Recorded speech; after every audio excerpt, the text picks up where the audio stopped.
FNCS Heats is about to start, and the last few days of no tournaments has not been quiet. We have an update on what is going on between Peterbot and Veno. No, neither team has left, and honestly, at this point, I don't know if either of them are going to. I'll talk about what the score is and what I think the next steps are, but there are rumors Peterbot might be switching jobs to go back and contest cliques with a new mythic being added to the game. Fortnite also reconfirmed that macros are against terms of service, and all of a sudden I've heard rumors of a whole bunch of pros turning off their macros. I'm going to talk about why this is and what I think this actually means for the future of the game. There's a lot to talk about.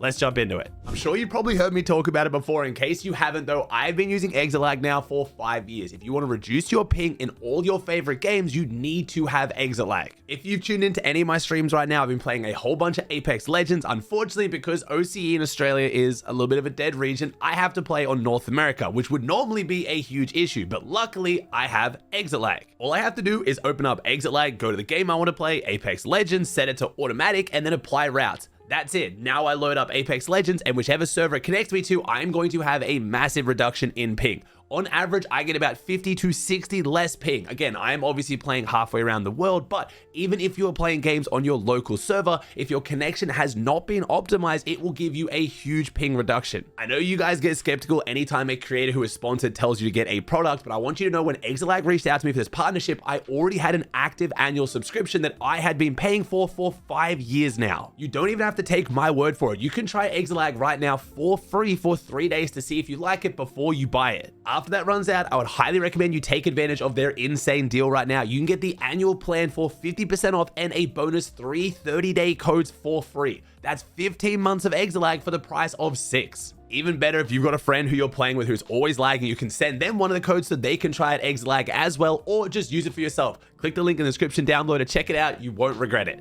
We'll kick off with the big topic. We've been talking about it for a few days. The off spawn continues. Peterbot versus Veno. What is the final score at right now? The score is, after 3 days of scrims, 15-5 to Peterbot. Now, yesterday, day 2, Veno did start to bring it back a little bit. They had some interesting off spawns that didn't 100% go their way. There was a ridiculous play, I'll keep it running in the background here, of where Pollo crawled around the entire POI to jump in the back of the reboot van to then bait Aegis and Veno to have to come out to take him down, and then this gave Peterbot the advantage to take a 1v2 and win. Like, just some absolutely insane off spawns, but the majority of them are still just a straight 50-50 for the main building, of which you are seeing from the scoreboard, Peterbot and Pollo are winning more often. But on day 2, Veno and Aegis started to bring it back. I think the overall score at the end of it was like 5-3 or something. They really did start to bring back the score, but on day number 3, which is today as of me recording this video, they only played 1 session, they played 3 games, and Peterbot and Pollo won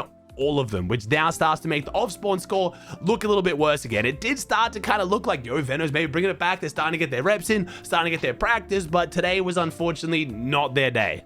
This obviously leads back to the next question: is Veno going to leave? And honestly, at this point, I don't know, but I do know that I think the chance of Veno leaving is about the same as Peterbot leaving. And I know, 15-5, you think, Aussie, why do you think Peterbot's gonna leave? And I don't have a really strong answer for that. Peterbot's left a lot of POIs recently, but a lot of times, obviously, he had better options. I'm guessing this time he thought he was gonna get Battlewood or he was gonna get Sinister, but it kind of boils down to there's not really anywhere for either team to go right now. They could try to claim Sunken. For whatever reason, like I said, Veno and Aegis have just refused to go Sunken. Sure, at this point, after talking to Veno and Aegis and hearing their thoughts on it, it looks like their logic is they just don't want to leave because they don't want to let Peterbot win. And I will say, because there's been a lot of confusion around this one, if Veno and Aegis stay at Sinister, Peterbot and Pollo will not win grand finals.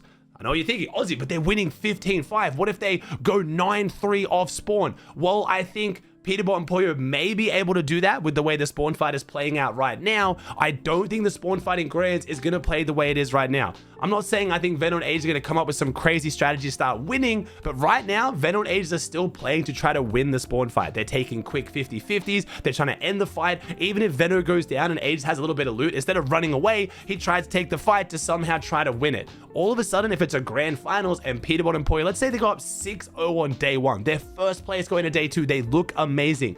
Veno and Ages are not going to keep going for clean 50-50s. They're going to drop the other side of Sinister. They're going to get loot. They're going to go into the sewers. They're going to drag the fight out. They're going to start playing cringe. They're not going to let Peterbot win, because all of a sudden the whole narrative shifts. To make sure that they win, they just need to make sure that Peterbot loses.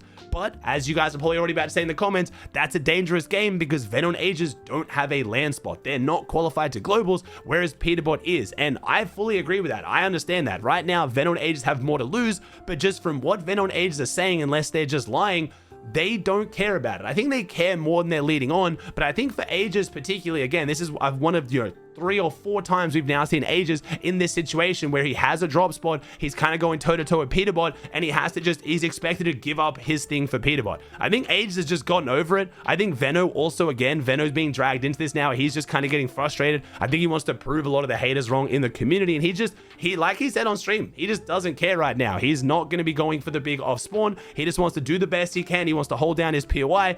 In his eyes, he was there first, so he's not giving it up. And honestly, I kind of believe it. I wouldn't be surprised if either team leaves after heats. I feel like there is a world both these teams could qualify out of heats, even if Veno and Ages only get one good game in the first, let's say 3 or 4. They make it off spawn once, they get like a good decent kill top 5, they need one more good game, they could try and drop somewhere else and try and quickly take down a team and then go on to have a good game. I know the off spawn would make you lead to believe that it's not Veno and Ages, they're not a tier 1 team. It's Veno and Ages. They are still phenomenal. Right now, Peterbot and Pollo, especially Pollo, is putting on a clinic off spawn, but Veno and Ages are still 2 phenomenal players. I do think they will qualify, but after heats, that's where I can see one of these teams leaving. A good drop spot comes up for grabs and one of them goes there. I really don't want to see this spawn fight go into grand finals, but at this point, I just don't even know, man. This is getting super messy at this point. Both teams are trying to play chicken, is the way I've been telling my Twitch chat. It's pretty much a chicken right now. It's a game of chicken. They're coming at each other.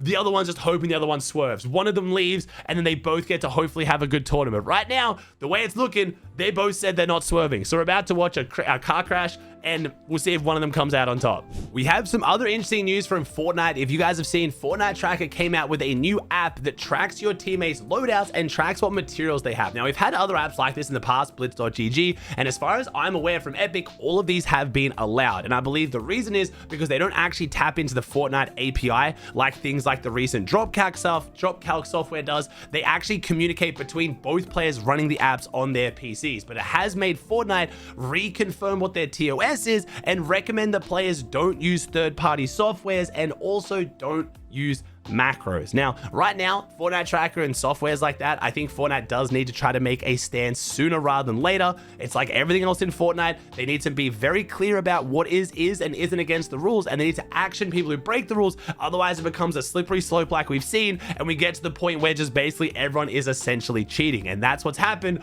with macros. While macros are clearly against terms of service, and Fortnite has restated that, they still have yet to do anything about it. They found, macros on apparently 30 players' computers at a global LAN event, and none of them were punished. Now, I understand that was a unique situation because if they then banned those 30 players, there wouldn't be globals, and that would be a huge deal. But even at the last Summit LAN, they issued a warning and said if anyone is found with macros on their keyboard, they will be disqualified.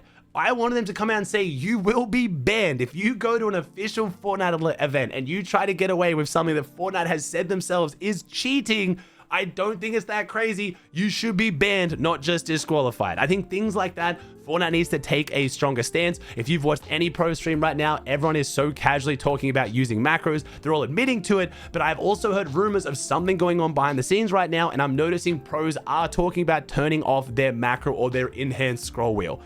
I'm not sure exactly what's going on. I haven't heard anything, but noticing that Fortnite is making tweets like this on the competitive page, and also we have one of the social media managers at Fortnite, Julia, posting things like this, it is starting to make me think that Fortnite is going to be cracking down on macros, or at least there's something coming, which I think would be amazing.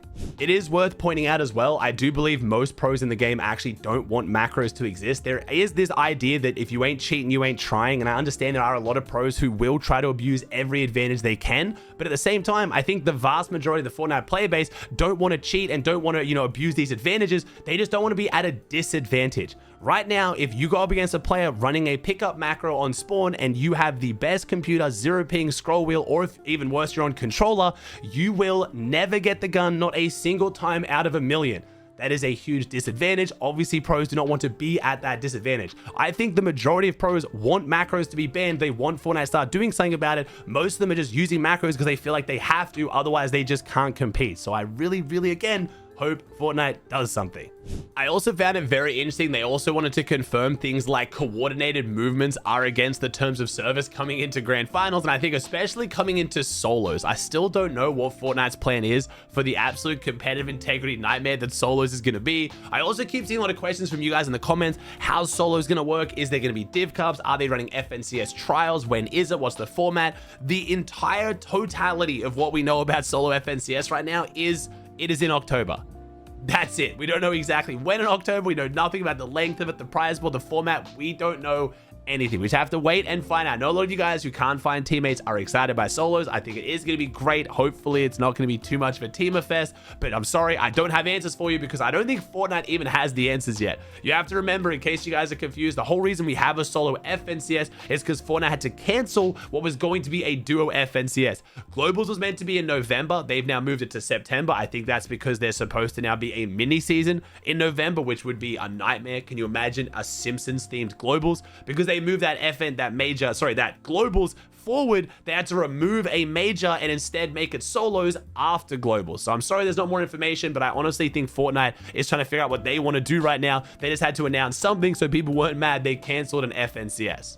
Talking about the spawn fights with some of our other big teams, it is worth noting Reed and Cooper have done such a good job off spawn. They are now no longer contested at all in their heat. Now they will still be contested by Yomzo at Wonky Land in grand finals. Both teams are still set to land there, and as I can see it, I think both teams will qualify through to grand finals. But Reed and Cooper were supposed to be contested by two separate teams. They did such a good job in scrims off spawn, winning almost every single off spawn against both teams. Both of them ended up leaving, which is a huge testament to how much Reed and Cooper have improved off spawn. They went up against the Yoms on the Div Cup finals, did not do very good. Reed and Cooper didn't try to cope. They didn't try to make excuses. They locked in on off spawns. I have now watched Reed and Cooper on stream, I'm not kidding, do at least 100 off spawns at Wonky. And that's just what we're seeing on stream. And that was across like 2 or 3 days. So super happy to see they've locked in and they've grinded. They're now getting the rewards of that. Grand finals obviously is going to be tough though. You know, kind of getting rid of two teams who, no offense to them, aren't the greatest teams. They're not as good as the Yomzo. It's fair to say. The two teams contesting him are not up to Yomzo and Josh's caliber. So the final boss is still waiting for them there in the grand finals. But I'm super excited to see how they go because Reed and Cooper have a land spot.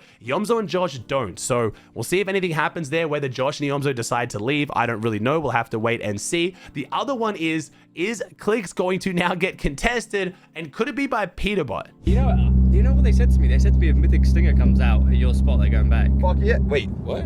That's what they said. What? Wait, they said if Mythic Stinger comes out, they're going back. Who? Pete. Going where? Sanctuary. Oh, word? Brother, this is the thing. Hey, this is the thing, bro. They said they can just run everyone down with it, so they're gonna go back. Now, I'm not sure where these rumors about a Mythic Stinger is coming from. I've seen a lot of people talking about this valve that is in the basement of Sanctuary and how it's like a pressure valve and it's gonna lead to something that's gonna be big changes. And all of a sudden, I'm hearing a whole bunch of pros talk about a Mythic Stinger. As you can see, when Veno said it to Clicks had heard about it. He was excited until he realized that Veno's talked to Peterbot, and Peterbot's now suggesting that if there is a Mythic Stinger, he's going back to Sanctuary. Now, if you're a Clicks fan, I wouldn't be worried. I don't think that is the case because again, just like I talked about with Veno and Peterbot, I do think as much as Pete wants people to believe he doesn't care about this grand finals, he doesn't need to do good. I think Peterbot does want to do good because it's money. It's also his employer's legacy right now. They are a potential FNCS winning team if they get a drop unconned. I think if they know if they go and contest Clicks, he's just not leaving. As we've just seen, Clicks didn't leave. Peterbot had Clicks, what was it, I think 6-1 in the end. He was considerably winning the off spawn, but he knew that Clicks wasn't going to leave, so he decided he wanted to go to Battlewood. Now he's a Sinister. So I don't think you should be worried, but I do think it's interesting, and I wanted to bring up this conversation around the Mythic Stinger, but as far as I can see from leakers and everything I know, I don't know why they're talking about it. I guess it's because they've added a whole bunch of Mythics, and there is set to be an update right before Grand Finals, which could also throw everything out the window for this whole Peterbot versus Veno off spawn. Apparently, Battlewood is getting changed. There's a whole bunch of spider webs all over it. There is a huge banner for the new Spider-Man movie on the wall. We already have leakers saying we're getting the web slingers in the game. I don't think they'll add them to competitive the night before Grands, but we could see some major map changes, and maybe that will add a new NPC boss around the map that is near Sanctuary that drops a Mythic Stinger. At this point, I don't really know, but I wouldn't be surprised.